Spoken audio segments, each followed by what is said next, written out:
Welcome to The Explainer. Today, we're going to tackle a concept that really shapes entire worldviews: salvation. But what if the common understanding of that word, the one focused on what happens after we die, is actually missing the original point? We're going to see how, in traditional Jewish thought, the focus wasn't on securing the next life, but on radically transforming this one. So, let's just get right to the heart of it. The way you define this one single word, salvation, is basically the key that unlocks two profoundly different ways of looking at the world. It determines the kind of questions you even think to ask about faith, about life, and about your own purpose. And this slide just lays it all out, doesn't it? The divide is fundamental. You see, the questions themselves are different from the very beginning. One worldview is oriented towards the future, asking, what happens after I die? The other is planted firmly in the present, asking, how do I live a righteous life and connect with God right here and right now? So here's how we're going to break this all down.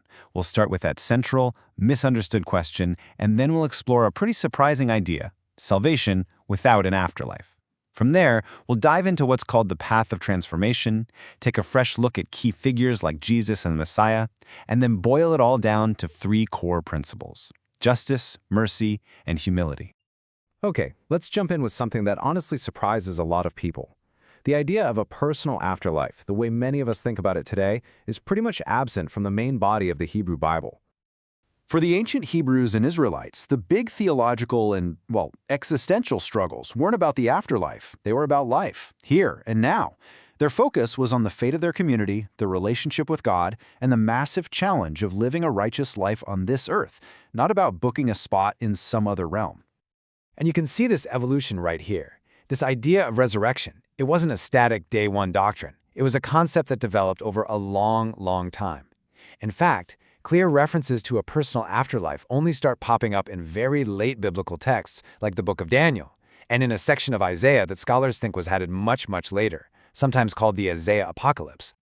So that begs a huge question, right? If salvation wasn't originally about securing a place in the afterlife, then what on earth was it for? Well, the answer, according to the Hebrew prophets, is something powerful and something that happens on the inside. It was all about inner transformation. And look, this isn't just a call to, behave better. It's a call for a fundamental, radical change in who you are at your core. It's about a complete reorientation of your heart, which then naturally leads to righteous behavior, not the other way around. A perfect literary example of this is Charles Dickens's Scrooge. His salvation has absolutely nothing to do with where his soul goes when he dies. His salvation is that joyous rebirth he has right there in his own life, waking up from the living death of selfishness to a life full of connection and generosity. That is salvation in the here and now. Yeah, Dickens just shows it so perfectly. The miser is miserable. His money brings him absolutely no joy, just cold isolation. So the real salvation is that experience of waking up to a life of empathy and connection and love. It's an escape from the deep misery of being obsessed with yourself. Now let's see how this idea of inner transformation gives us a really crucial lens for understanding the historical Jesus and where he fits within Jewish tradition. This is a really critical historical point. Jesus was a Torah-observant Jew, and his teachings were deeply rooted in that prophetic tradition. His whole emphasis on inward change, you see it so clearly in the Sermon on the Mount, where he contrasts outward actions with inner motivations. That aligns perfectly with this Jewish understanding of salvation. Christianity as a separate religion with its own theology, that developed later. And we can even see this distinction playing out within the Gospels themselves. Scholars generally agree that the earlier synoptic Gospels, that's Matthew, Mark, and Luke, present a Jesus who teaches faith in God and the importance of this kind of inner moral revolution. But then you get to the later Gospel of John, and it introduces a new theological concept, that salvation is only achievable through Jesus himself, making him the necessary go-between.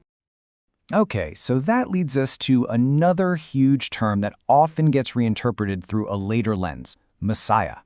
To really get what it originally meant, we've got to go back to its Hebrew roots. The word in Hebrew is Mashiach, and it literally just means the anointed one. That's it.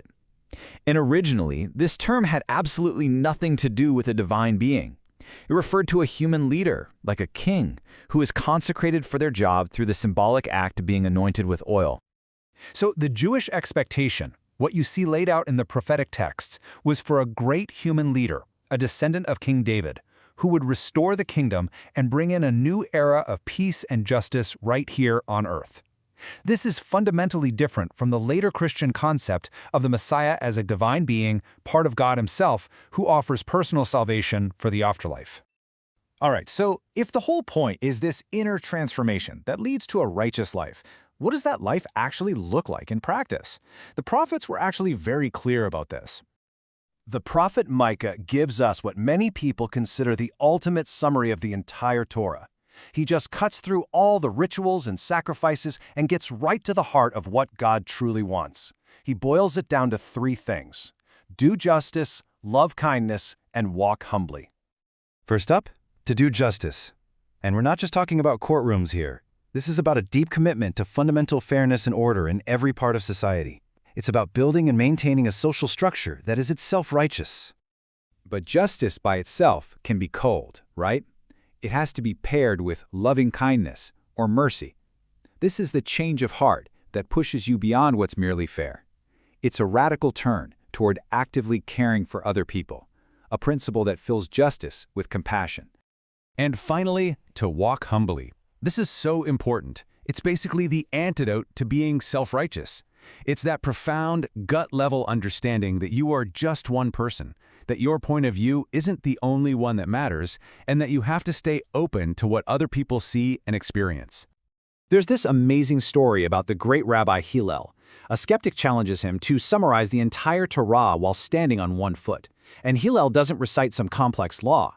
He just gives the golden rule. What is hateful to you, do not do to your fellow. And then he says that is the whole Torah. The rest is commentary. Everything else just explains how to live that one single idea. So you see the crucial takeaway here? In this framework, salvation isn't about meticulously checking boxes off some cosmic list. It's not about just following the letter of the law. It's about embodying the very spirit that the law is trying to get at in the first place. And you do that through a deep and real inner transformation. And all this leaves us with a final question to really think about. If the ultimate goal shifts from securing a reward in the future to achieving a transformation in the present, how does that change our entire understanding of what it even means to live a good life today?